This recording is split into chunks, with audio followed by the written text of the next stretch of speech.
Mathias Vichera, père du fils de Marie Drucker, fait l'objet avec sa compagne d'une enquête préliminaire pour violence conjugale.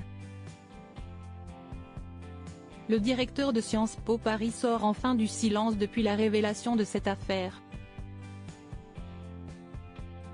Mathias Vichera, ex-compagnon de Marie Drucker et père de son fils Jean, 8 ans, a été placé en garde à vue dimanche 3 décembre avec sa désormais ex-compagne Anissa Bonnefond, avant d'être remis en liberté lundi.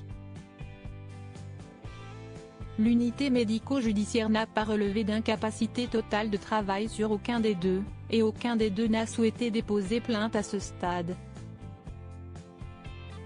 L'enquête se poursuit en préliminaire, a précisé le parquet de Paris. Les deux se sont réciproquement accusés de violence conjugale. On venait tout récemment d'apprendre que Mathias Vichera, qui est le directeur de Sciences Po Paris et administrateur de la FNSP, Fondation nationale des sciences politiques, allait s'adresser à l'ensemble des communautés de Sciences Po rapidement pour éclaircir la situation.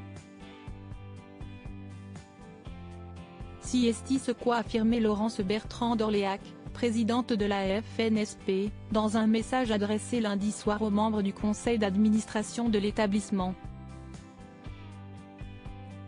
Si est désormais chose faite, puisqu'il vient effectivement de sortir du silence.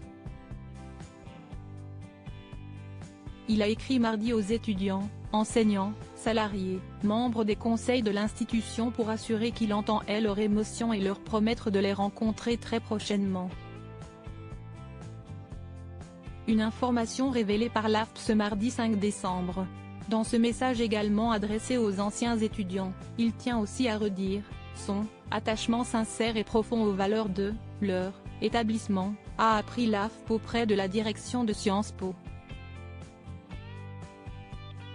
Je souhaite avant tout que ces événements n'altèrent pas le fonctionnement de notre institution, ajoute-t-il, alors que l'AFP révèle une déclaration commune tenue avec sa désormais ex-compagne. Ce qu'on comprend d'après leur communiqué, après leur garde à vue, des éléments relatifs à notre vie privée ont été divulgués par la presse hier, lundi.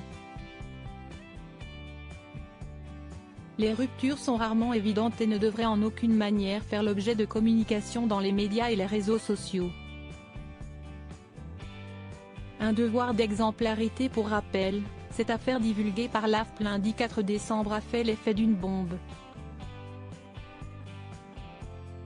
Nous demandons la suspension immédiate de Vichera et sa démission pour des raisons d'exemplarité, a rapidement réagi Inès Fontenelle, vice-présidente étudiante au conseil de l'Institut, Union étudiante, et membre du conseil d'administration de la Fondation nationale des sciences politiques, FNSP. Rappelons que Mathias Vichera avait succédé, en étant largement élu, en novembre 2021 à la tête de Sciences Po Paris à Frédéric Mion, contraint de démissionner en février de la même année pour avoir dissimulé les soupçons d'inceste visant le politologue Olivier Duhamel. Une affaire qu'Inès Fontenelle et les élèves de l'établissement n'oublient pas. On attend bien sûr d'avoir des éléments supplémentaires, mais on ne peut pas fermer les yeux sur ce sujet. Et encore moins dans le contexte de Sciences Po qui a connu l'affaire Duhamel, et plus récemment des blocages d'étudiants pour dénoncer le laxisme de l'institution face aux violences sexistes et sexuelles. Par devoir d'exemplarité, nous pensons que Mathias Vichera ne peut représenter l'institution et si ces faits sont avérés, nous demanderons sa démission.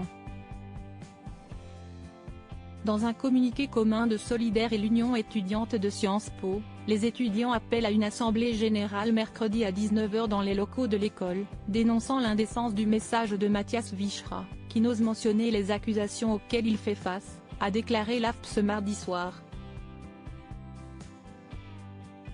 En réalité, il n'y a même pas d'explication nécessaire, sa démission est la seule issue possible.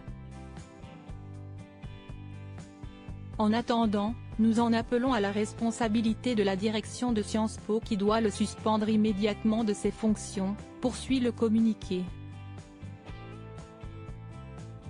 Rappelons qu'une cinquantaine d'étudiants ont bloqué l'entrée du bâtiment historique de Sciences Po Paris mardi matin, à l'appel de syndicats étudiants de l'institution, pour réclamer la démission de son directeur.